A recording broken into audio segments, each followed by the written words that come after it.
मैं नगेंद्र जम्वाल।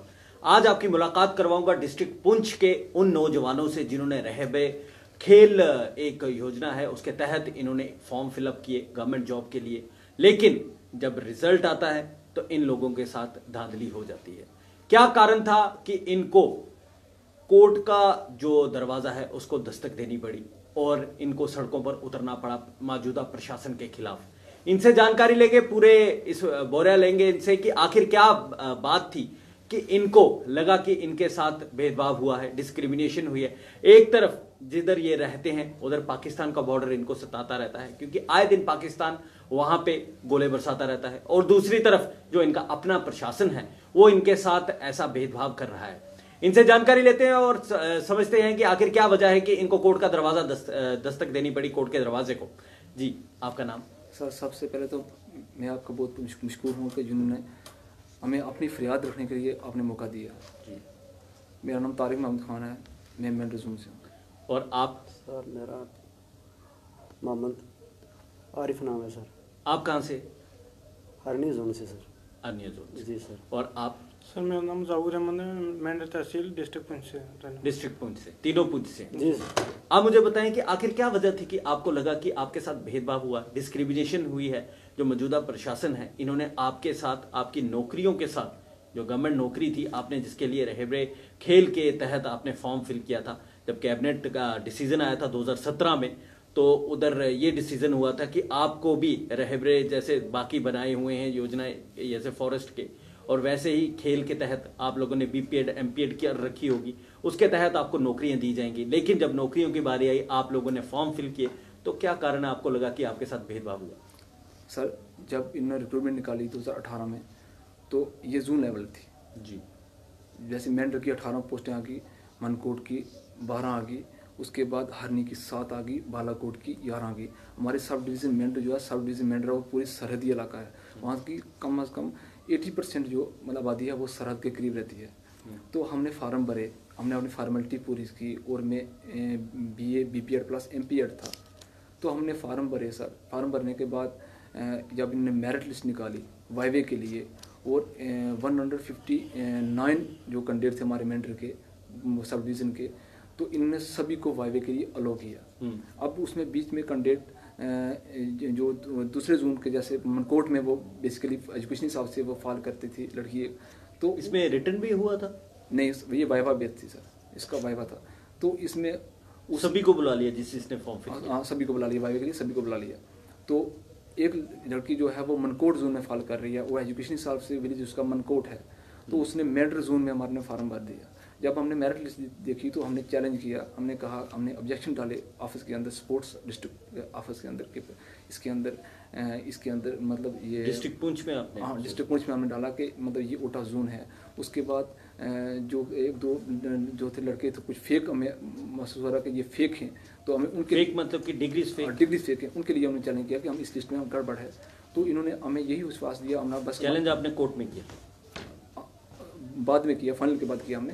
तो पहले जब मेरिट लिस्ट थी हमने वाइवे के लिए बुला, उस टाइम में भी हमने किया, तो हमने कहा कि इस लिस्ट को दोबारा से देखें, इसमें देखें कौन ठीक है कौन गलत है, तब ताकि इसी ढंग से हमारा वाइवा हो पाए। उन्होंने सिर्फ हमारे साथ यही किया कि हमारे जो एप्लीकेशन देते रहे वो सिर्फ बस अपने उसको क्या बोलते हैं रैक में डाल देते थे, ठीक है, और कोई बात नहीं बेटा कर देंगे।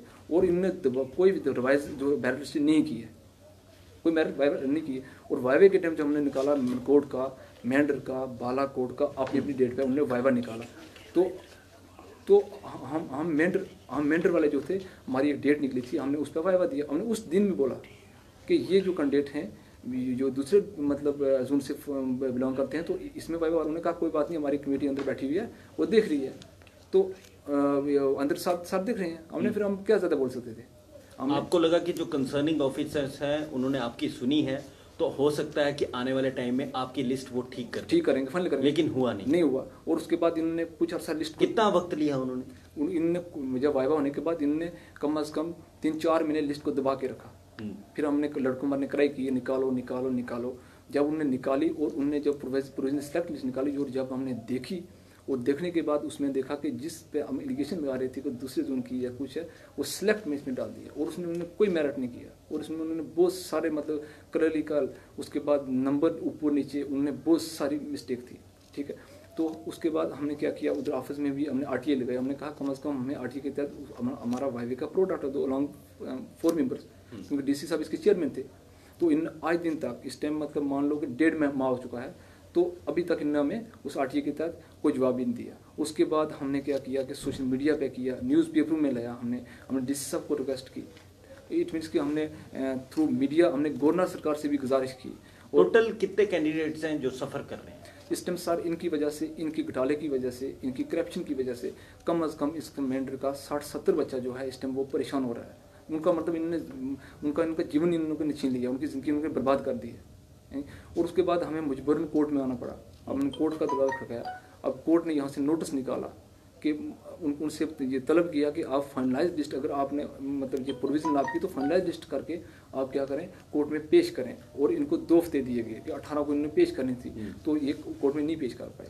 और इन्होंने ये अपने 11 को जो न्यूज़पेपर ने हमें दिया, जो इन्होंने फाइनल करके डालिया। अब उसके अंदर जब हमने देखा कि बड़ी बात तो है, वो ये है कि जब इन्होंने करप्शन की हुई थी, अब करप्शन की वजह से इनको वो जब इनकी जेब में आ गई, वो मतलब उसको वापस करने में इनको आप आरोप लगाने के इन्होंने करप्शन की, हाईटेक करप्शन की है सर, हाईटेक करप्शन की इन्होंने।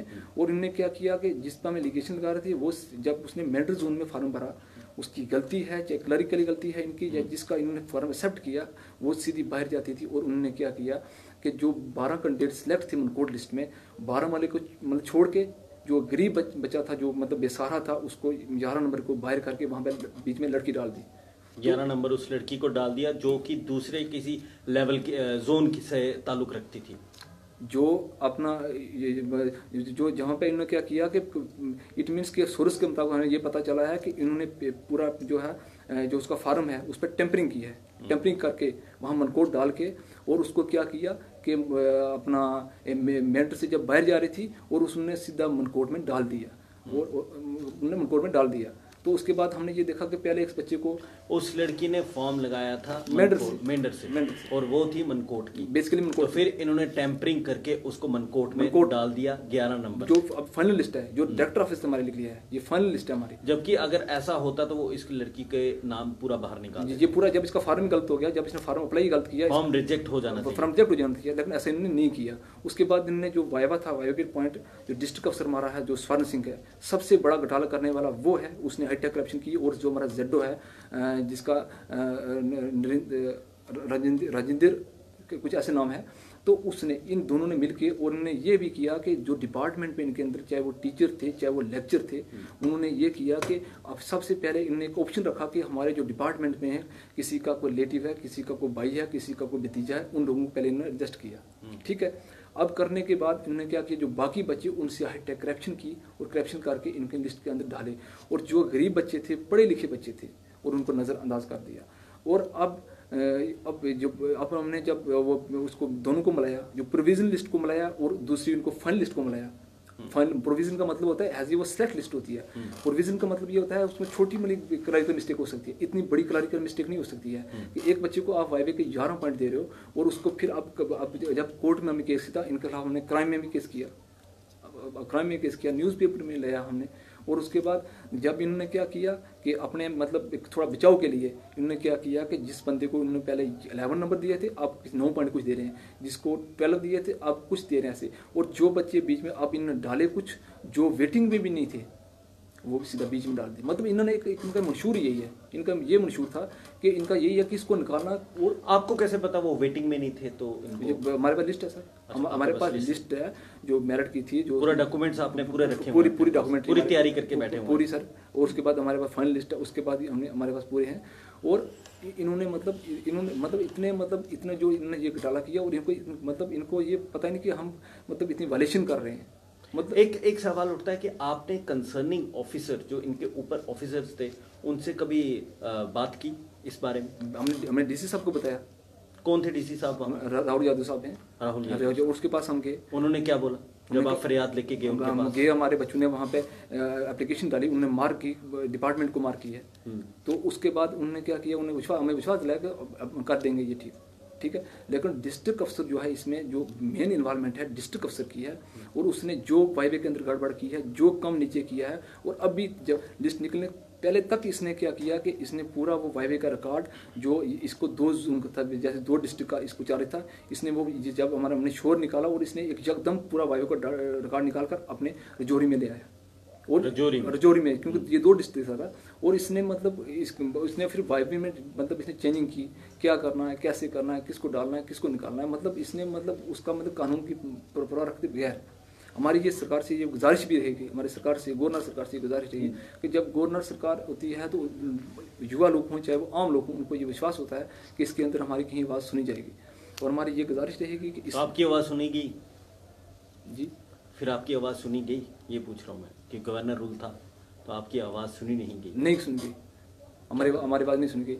तो हमारा ये है, मतलब हमारा ये है कि हमारी अब ये गुजारिश रहेगी गवर्नर सरकार से और सेंट्रल गवर्नमेंट से ये गुजारिश रहेगी कि जो इस किस्म के करप्ट ऑफिसर हैं, जो मतलब इतनी मतलब युवा के साथ, पढ़े लिखे युवा के साथ इतनी नासाफी करते हैं, इस या तो हम तो ये बोल रहे हैं कि इस वाइवे को खत्म कर देना चाहिए। तो यहाँ फिर इस पे कमेटी बिठानी चाहिए, इन्वेस्टिगेशन होनी चाहिए, और फेयर एंड स्क्वेयर इन्वेस्टिगेशन होनी चाहिए। वो ऐसी होनी चाहिए कि जिन्होंने हमारी ज़िंदगी के साथ खेला, जिन्होंने हमारे बच्चों के साथ खेला, जिन्होंने हमारे भाइयों के साथ खेला, तो उनके साथ कड़ी से कड़ी कार्रवाई होनी चाहिए। और इनकी एक लिस्ट निकलनी चाहिए कि डिस्ट्रिक्ट के अंदर करप्ट ऑफिसर कौन कौन से हैं, जिसकी वजह से युवा परेशान है, डेवलपमेंट नहीं हो रही है, इन्हीं लोगों की और इन लोगों की वजह। और इनके यहाँ का जो क्लरिकल स्टाफ है इनका, उसको कम अज कम 10-20 साल हुए, उनकी वो रिटायरमेंट भी वहाँ से होंगे, वो कहीं और ट्रांसफर नहीं किए, सवाल नहीं पता होता, वो वहाँ पे ही है। वो एक अड्डा बना के रखा हुआ है, करप्शन का अड्डा बना के रखा। ये गवर्नर साहब से भी अगर आप अपील करना चाहें तो आप कर सकते हैं, हमारे प्रोग्राम वो देखेंगे। हाँ, हमारी गवर्नर सरकार से दोनों हाथ जोड़ के ये गुजारिश है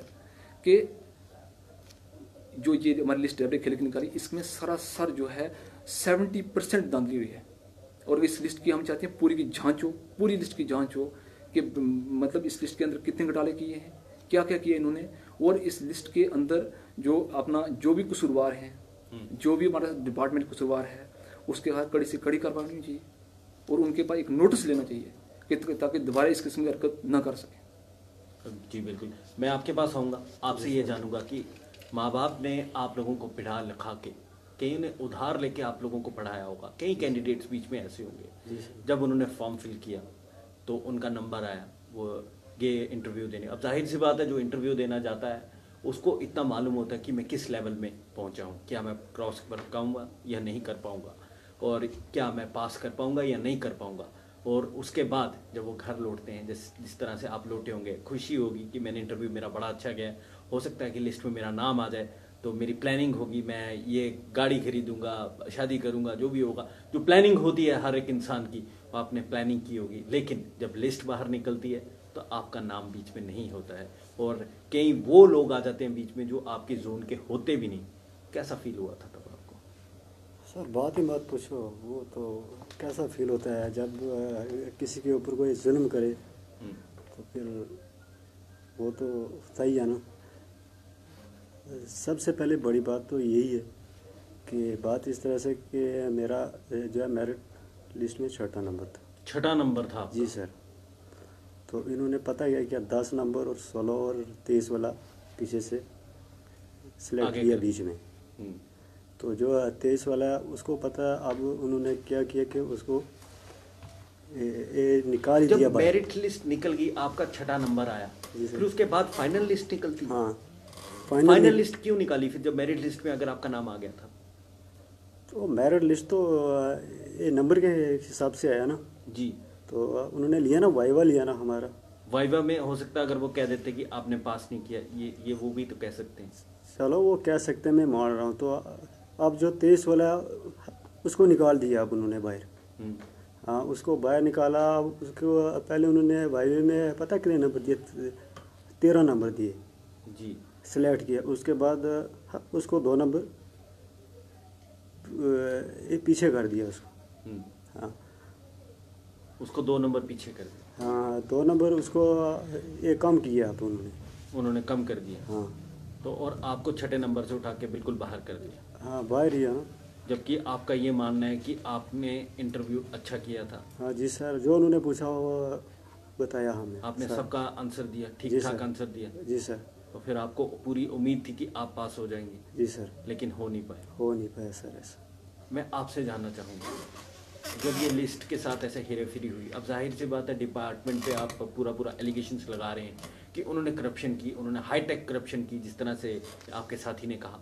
तो अब मुझे ये बताइए, जब मेरिट लिस्ट में आपका नाम आया, जैसे कि आपके साथी का 6 नंबर था, 23 नंबर वाला आगे आ जाता है, हो सकता है कि अगर वो उनसे जब बात करेंगे कोर्ट में, जिस तरह से आपने बोला, तो वो वहाँ पे बोलेंगे कि इन्होंने जब इंटरव्यू दिया वहाँ पे इनको मार्क्स कम आए, ये भी तो वो कह सकते हैं। वो तो सर वो कहेंगे, लेकिन उन्होंने जो शुरुआत में उन्होंने वाईवे में किया, उन्होंने 59 नंबर से एक लड़का उठाया, अंदर कर दिया।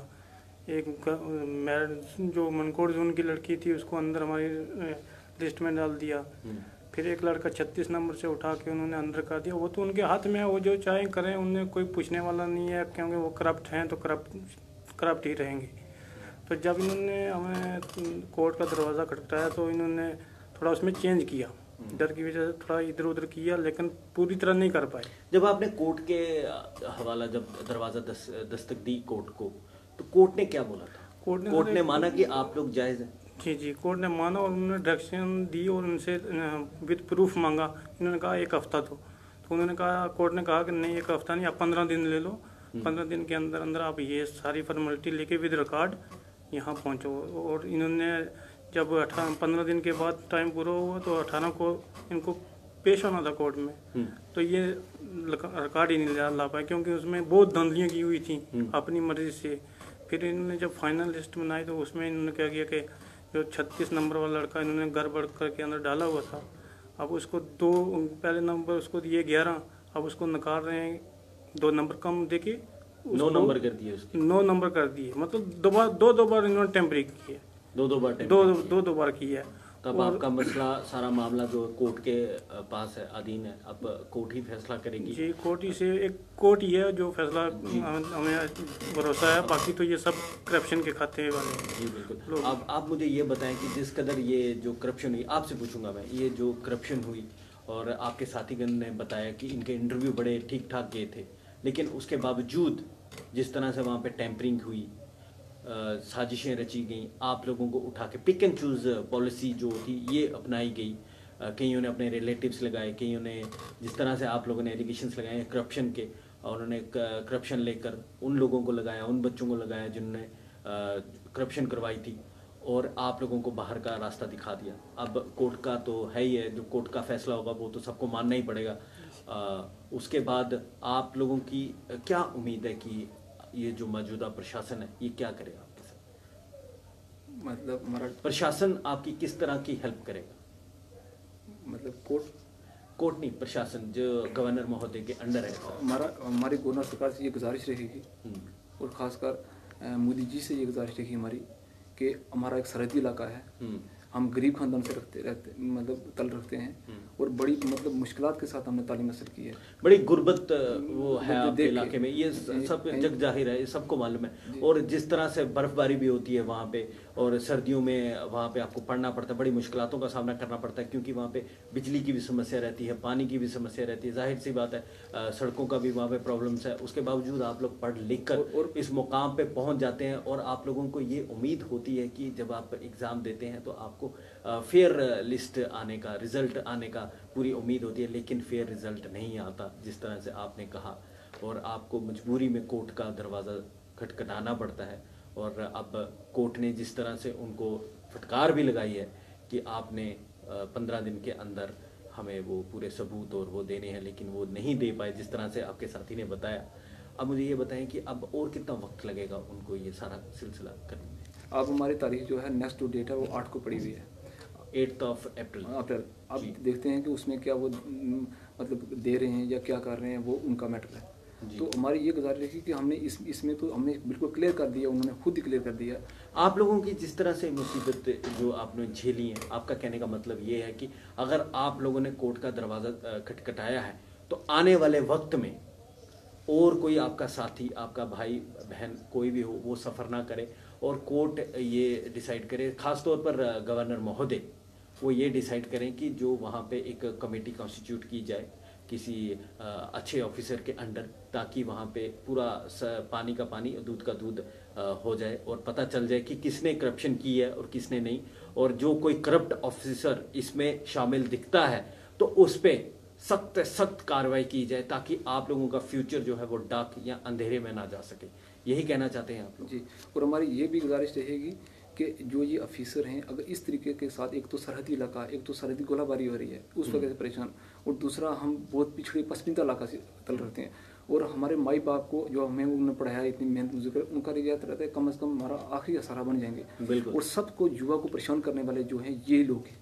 आप मुझे ये बताएं, अभी आपने इतनी बातें की, इसमें एक बार भी आप लोगों ने जिक्र नहीं किया जो आपके कंसर्निंग एमएलए रह चुके थे, एमएलसी रह चुके थे, एमपी रह चुके हैं। इनमें से कोई भी राजनेता आपके साथ नहीं आया एक बार भी बोलने के लिए कि आप लोगों के साथ गलत हुआ है या कुछ?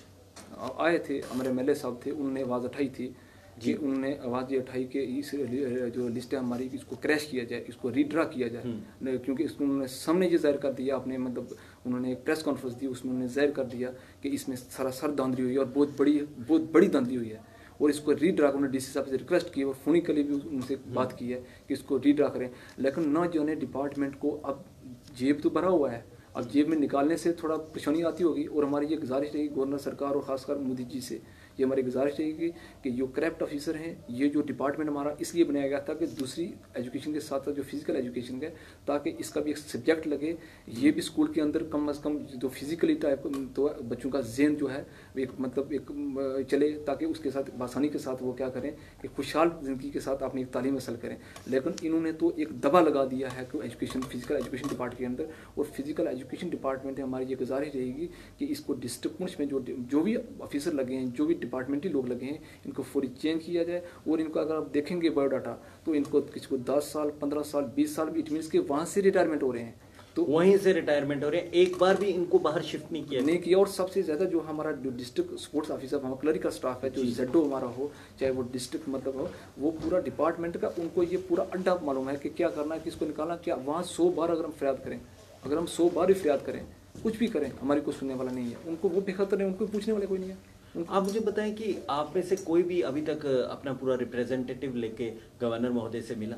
सर, हमने कोशिश की थी पिछली बार मिलने की, तो अपना गवर्नर साहब से कि हमने कोशिश की थी कि हम गवर्नर साहब से मिलें और हम एक बार उनको ये फरियाद कर दें कि देखो, हमें ये दुख हो रहा है कि हम अपना जो हमारा जो, तो क्या हुआ, आपको नहीं मिलने दिया? मिलने नहीं दिया सर। वो एक्चुअली मोदी जी आ रहे थे, तो वो अपॉइंटमेंट उन्होंने कैंसिल की हुई थी जी, क्योंकि मोदी जी आ रहे थे। तो हमारा ये था कि हम सिर्फ अपने डॉक्यूमेंट उनके पास रख देते, अब बस उनके हाथ में था, हम कभी ज़िंदगी में नहीं मांगते, नौकरी नहीं मांगते।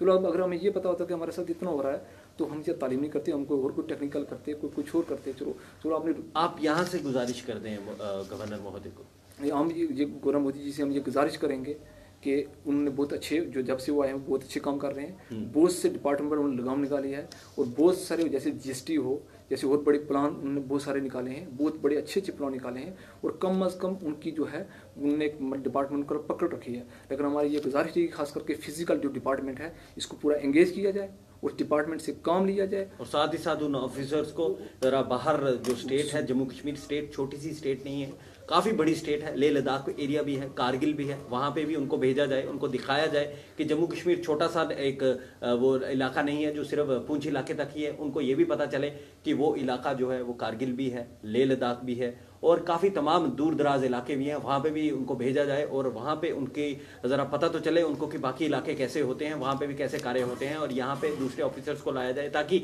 इनको जो प्रॉब्लम्स फेस करने को आ रही हैं, इनको कम से कम ये तो हो कि हमें रिलीफ मिला। अब कम से कम जो ऑफिसर जो वहाँ बैठा हुआ है कंसर्निंग, जिसकी ट्रांसफ़र कभी भी नहीं हुई, जिस तरह से इन्होंने कहा है, और ये भी कहा है, इन्होंने ये भी आरोप लगाया है कि वहाँ पे कई ऑफिसर्स तो ऐसे थे जिनको वहीं पे अपॉइंट हुए और वहीं पे रिटायर भी हो गए, ये इनका आरोप था। और हमारे साथ में मैं ये भी जोड़ूंगा कि जिन ऑफिसरों ने ये गलत किया, जिन्होंने बच्चों के साथ जिंदगी के साथ खेल दिया, और हमारी ये गुजारिश, इनके खिलाफ एफआईआर लगनी चाहिए, और एफआईआर लगा के और अच्छी एजेंसी, हम क्राइम ब्रांच में उन्होंने केस दिया, उनका क्राइम ब्रांच उन्होंने 25 डेज 25 दिन दिए थे, 25 दिन के पता करना हम वहाँ भी चलो करेंगे कि क्या किया उन्होंने। अभी कितने दिन हुए?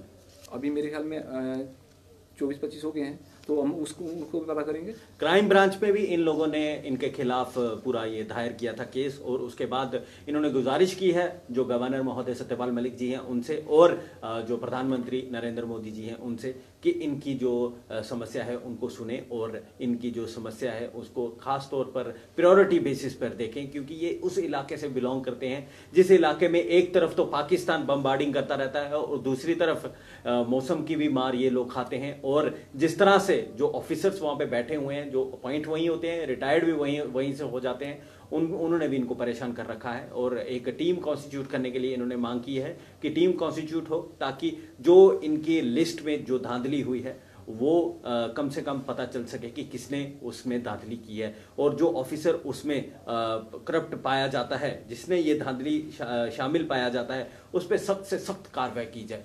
फिलहाल जो ये प्रोग्राम है कौन सुनेगा हमारी बात से, मैं नगेंद्र जम्वाल लूंगा इजाजत, लेकिन आपको वादा जरूर करूंगा कि अगली बार मैं आपकी मुलाकात करवाऊंगा उन युवाओं से, उन व्यक्तियों से, उन समस्त जम्मू कश्मीर में रहने वाले लोगों से जिनको जहाँ तो प्रशासन से कोई कंप्लेन हो या फिर कोई भी समस्या हो, वो आ सकते हैं हमारे चैनल में, हमारे साथ सीधी बात कर सकते हैं। प्रशासन से रिलेटेड कोई भी करप्शन हो रखी हो या फिर कोई भी प्रॉब्लम हो, उनको सीधी आइए इसी प्रोग्राम में, कौन सुनेगा हमारे प्रोग्राम जो ये बात है उसमें, और आपकी जो प्रॉब्लम्स होगी हम उजागर करेंगे अपने इसी मंच से, इसी स्टेज से। फिलहाल मुझे यानी नगेंद्र जम्वाल को, उसको पूरी टीम के साथ दीजिए इजाजत। शुक्रिया।